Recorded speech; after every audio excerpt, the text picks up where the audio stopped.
Alright, so yes, actors appearing in music videos is neither special nor particularly interesting. You get another one of them every single week, and Tom Hanks and Carly Rae Jepsen's seminal I Really Like You 2-1 side, they're normally dead boring. But, when they're reprising the role of an iconic character, well ho, tickle me pink friends, is that worthy of celebration. Not many actors are willing to do this, of course. Reprising a long-retired character, however famous it may still be, just for a 5-minute music video? It can often be way more trouble than it's worth. But every once in a while, when the stars align just perfectly, or an actor is in dire need of a paycheck, we're lucky enough to get some supremely satisfying cameos. Just a bit of forewarning here, if you are easily susceptible to intense bouts of nostalgia, there's a solid chance you're going to fall down a YouTube rabbit hole for the rest of the day after watching this video, and, well, yeah, I'm taking no responsibility for that because it's your life. My name is Adam Cleary, and these are 8 actors who reprised their most iconic roles in music videos. Number 8, Sacha Baron Cohen, music. Sacha Baron Cohen, or that guy who dresses up as various stereotypes and tries to make everyone feel as uncomfortable as possible, as his mother calls him, first became famous for portraying Ali G. If that's a new name to you, he was a fictional British hip-hop and gang culture enthusiast who, like all of Cohen's characters, interviewed unsuspecting people about weird things and then relentlessly mocked them all the way through it. Always a fan of a good bit of mockery, the queen of pop herself decided to recruit Cohen for her music video for the succinctly titled Music.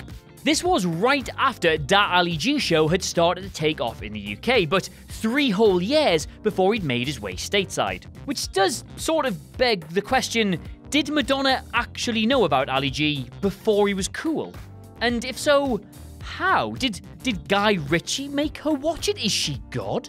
Cohen doesn't get a whole lot to do in this video. He's just the limo driver slash DJ for a very weird bachelorette party headed by an obviously pregnant cowboy version of Madonna, but there is a wonderful little rap interlude that finds him desperately trying to rhyme like a virgin before being shut down by Madonna, who, and I can't stress this enough, should not be drinking all of that champagne when she is with child. Number 7 and number 6, Erik Estrada and Mekhi Phifer, Just Lose It.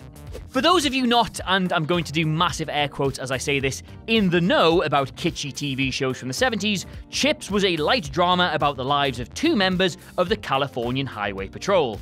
Yes, now you get the name. The 2 motorcycle cops, Ponch and John, played with wide-eyed enthusiasm by Erik Estrada and Larry Wilcox respectively, were somehow considered to be sex symbols. Now, this is not me being bitter or anything, but it's, why am I not? Other than a bike, what have they, it doesn't matter.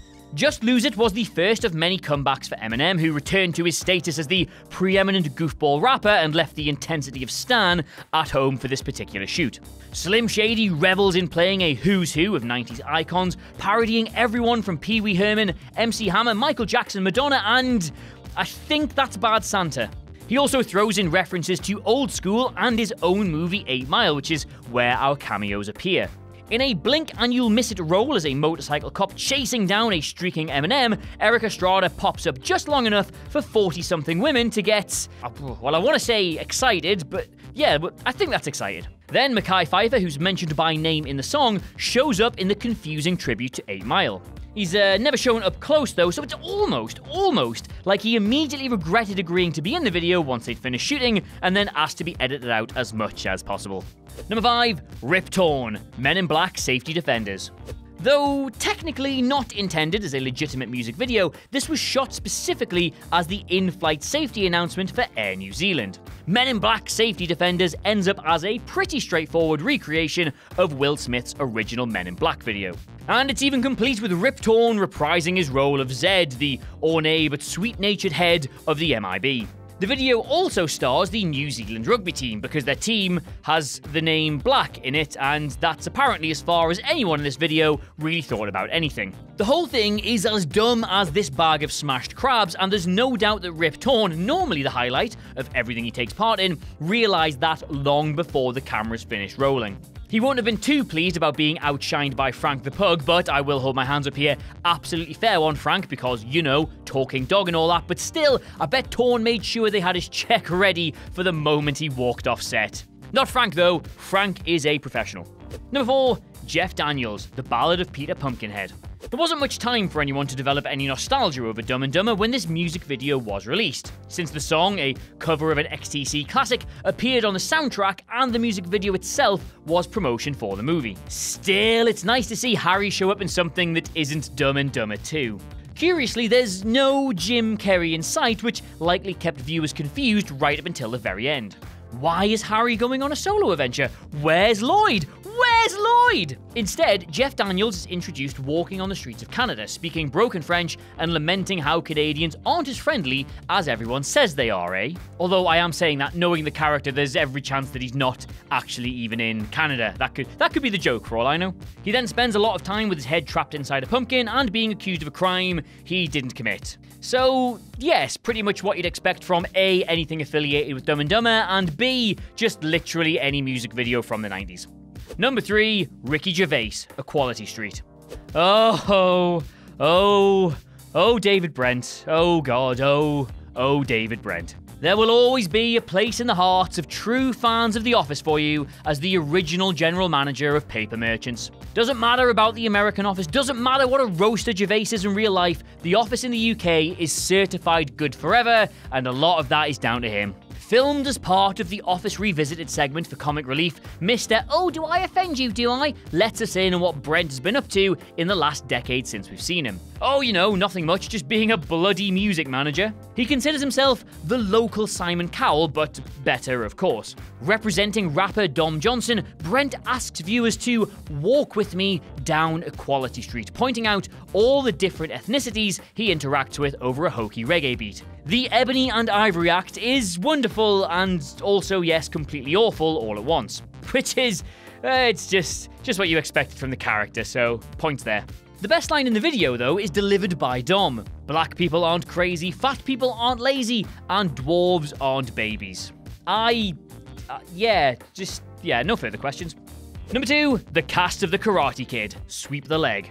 When a relatively unknown pop rock band releases a music video for a song called Sweep the Leg, there are certain expectations. 1, there will be numerous references to The Karate Kid. 2, someone will perform the iconic crane kick. And 3, it should at the very least feature a Ralph Macchio lookalike. Well, no more kings! I doff my cap to you as you exceed those expectations in nearly every single way. They bring back Ralph Macchio, they bring back most of the Cobra Kai gang, and they even bring back their sadistic sensei, played by Martin Krove.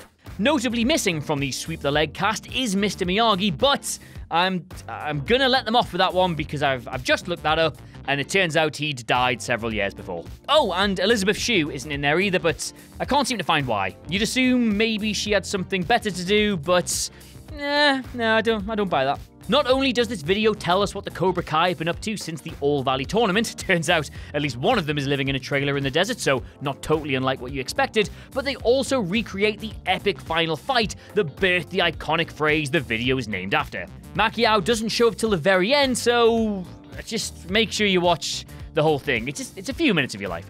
Number 1, Matthew McConaughey, Synthesizers. As if the world needed further proof that Matthew McConaughey is still as cool as when he captured our hearts as Woodison, the pervy older guy who still hangs out with high schoolers in Dazed and Confused. Well, I've worded that all wrong, but you don't need further proof, but here it is anyway. Yes, as part of the Matthew McConaughey revival tour, and I will never say the McConaissance, even though technically I just did, Butch Walker and the Black Widows bring us this amazing music video to really get us where we feel it. In this Richard Linklater approved reprisal, McConaughey basically goes balls deep into a riff on the famous Emporium scene from the movie. Except this time it's a strip club and Woodison has learned to play the trombone. Goals. Now, no offense to Butch Walker and the Black Widows, but the song is nothing special and the video is only good because McConaughey really sinks into it. Besides anything featuring the greatest sleazeball of the 90s, and technically the 70s if you're counting that way, is A-OK. He literally said himself, if you love Dazed and you loved Woodison, you'll see this and you'll probably get the tickle box pretty quick, whatever the hell that means. So there you have it, those are 10 actors who reprised their most iconic roles in music videos, read to you by, yes, a man who will appear in your band's music video, reprising his role of annoying YouTuber if you message him on Twitter. Let us know what you made of it all in the comments below, and of course don't forget to like, share, and subscribe. And while you're at it, why not listen along to our Spotify playlist to accompany this list? I guarantee you've forgotten how much of a banger Madonna's music is. In the meantime though, thank you so much for watching. I've been Adam Cleary for WhatCulture Music, and I'll see you soon.